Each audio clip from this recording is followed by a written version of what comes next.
Tesla is the only American car maker that can stop the incoming invasion of China in the US in the EV industry.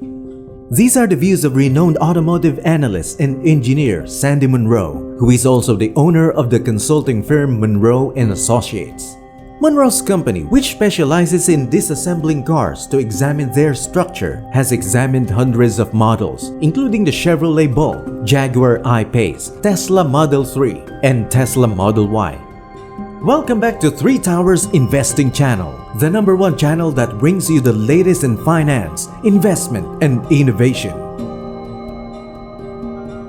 In this video, we're going to talk about China's plan to dominate not only electric vehicles, but the entire car industry in the United States. Will Tesla still be the king of EV, or will China succeed? Let's find out.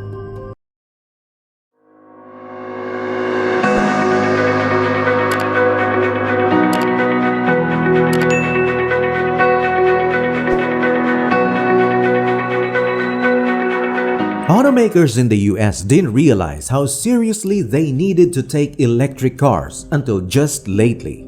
According to Sandy Munro, these American companies are currently making great efforts to catch up. However, it could already be too late. Munro believes that the Chinese will invade and kick some ass. Considering the state of economy, consumers are looking for cars that are reliable, economical, and most importantly, environmentally friendly. That's where China has an advantage. Sandy said that in 1970s, Japanese automakers made substandard automobiles, but by the 1980s, they had almost completely taken over the tiny car market. They then started launching luxury names like Lexus, Infiniti, and Acura when the 1990s came along. Munro is certain that when Chinese electric vehicles spread throughout Europe and North America, we will see the same invasion as we have with other sorts of electric vehicles. To stop the flow of electric vehicles made in China, he also addresses the possibility of applying tariffs and the likelihood of participating in protectionism. However, Sandy believes China won't make an effort to compete directly with cars powered by internal combustion produced by big car companies because they are aware they can't win. They will instead concentrate on the market for electric vehicles. It is one of the only markets where conventional automakers have not yet shown a strong interest in electrifying their vehicles.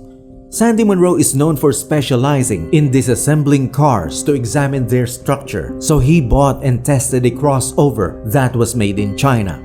He bought the first strategic SUV Skywell, a Chinese-made electric vehicle. Skywell sells comparable models in other regions controlled by the same company. Munro chose to buy the said car without first giving it a test drive after viewing it at the Los Angeles Auto Show. This automobile is the kind of car I can buy on the spot, as Sandy Munro said.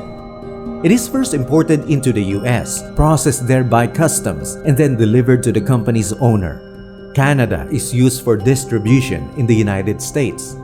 The company is looking for dealers in the United States in addition to increasing through direct sales.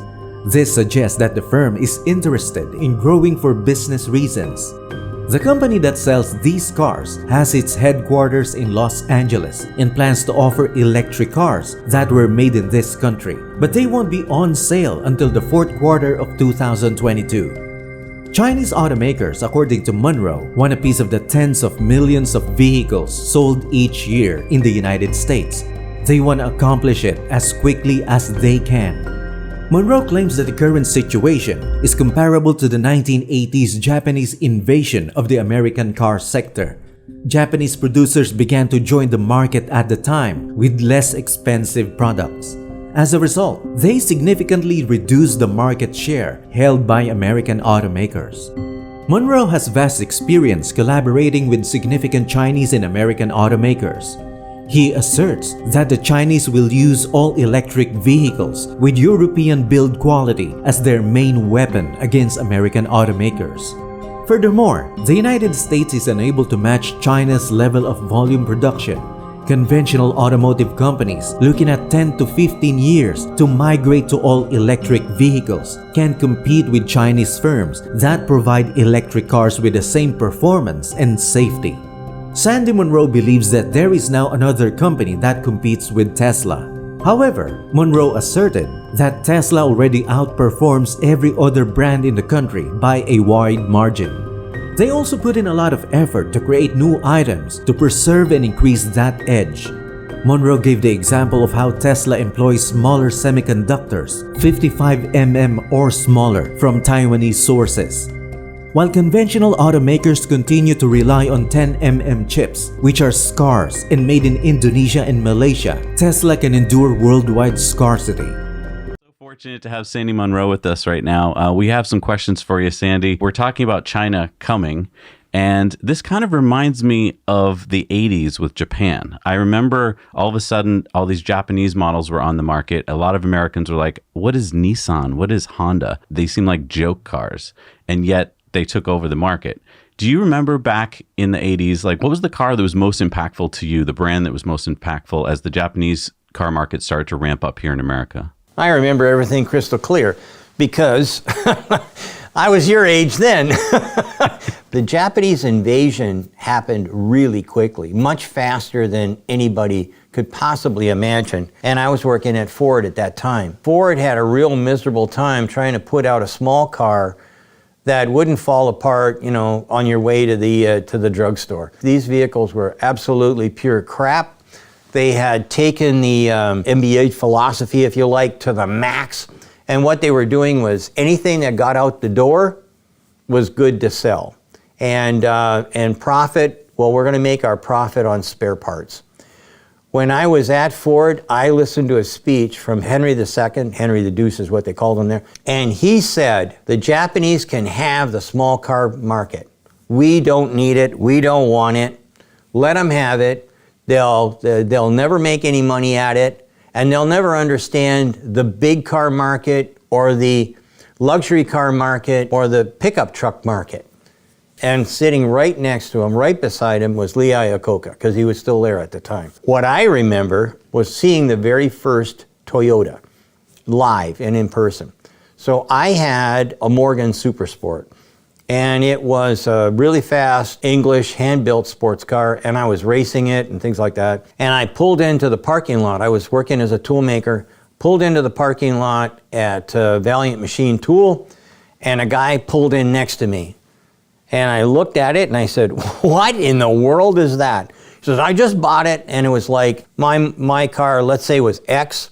This Toyota was probably 1/10 X. And I said, how do they make it so cheap? And he says, I don't know, but I bought it and blah, blah, it works good and yak, yak, yak. And I looked around and I said, do you mind if I look underneath? And I looked underneath and it had a chain drive. This was one of the very first Toyotas that came across. It was a chain drive. I said, you're an idiot. This thing will never last. Some of the car companies had already entered the market, but under motorcycle names. So, and you meet the nicest people on a Honda, you know, Solo Suzuki. There was a ton of different products that they brought into the market. First thing they did was gobble up the motorcycle market, which was dominated by the English.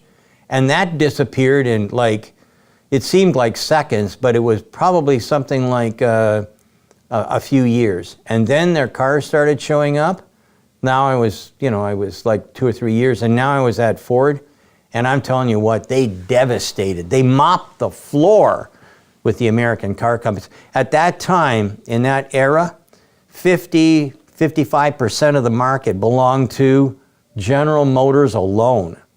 25% was Ford, and Chrysler had 12 or 15%, something like that. Now it's like ridiculously small. I think General Motors is like 18%, something like that.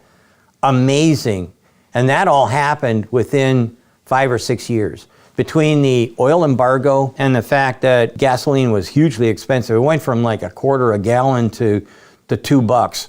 People were trying to get out of their big fat cars faster than you could believe. And nobody wanted to drive a pickup truck, nobody. So this was a cultural and economic change that happened, and we're in exactly the same situation now. Here we are again, 35 years later, and it's in exactly the same. The Tesla Model 3 is the world's safest car and has already made a name for itself as a top seller in Europe and the US.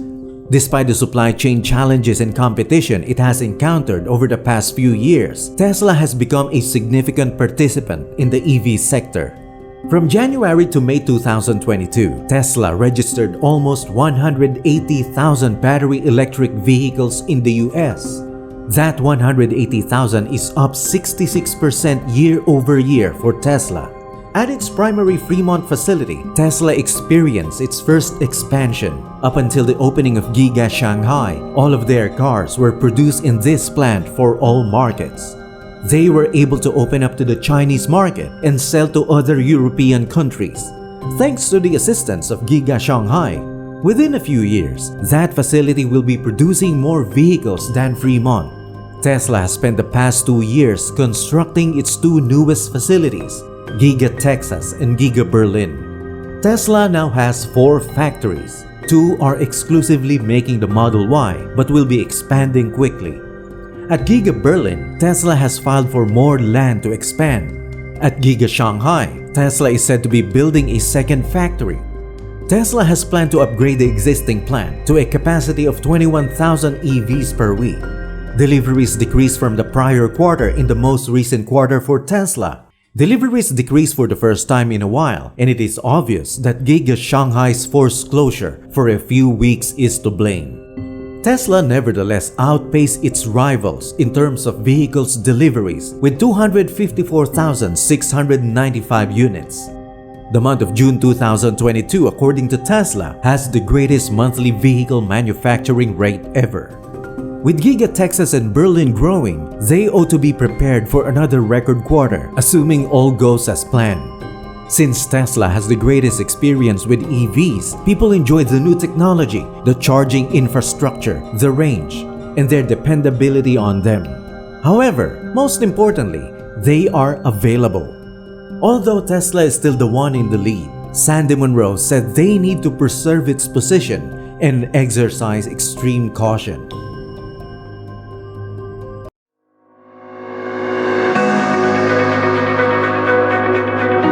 Considering the plans and actions of China, do you think they are capable of dominating the EV market in the US? Let us know in the comments section below. And that's it for this video. Don't forget to like, share, and click that notification bell to get updated whenever we have new exciting videos. This is your 3 Towers Investing channel. Thank you and see you in the next video.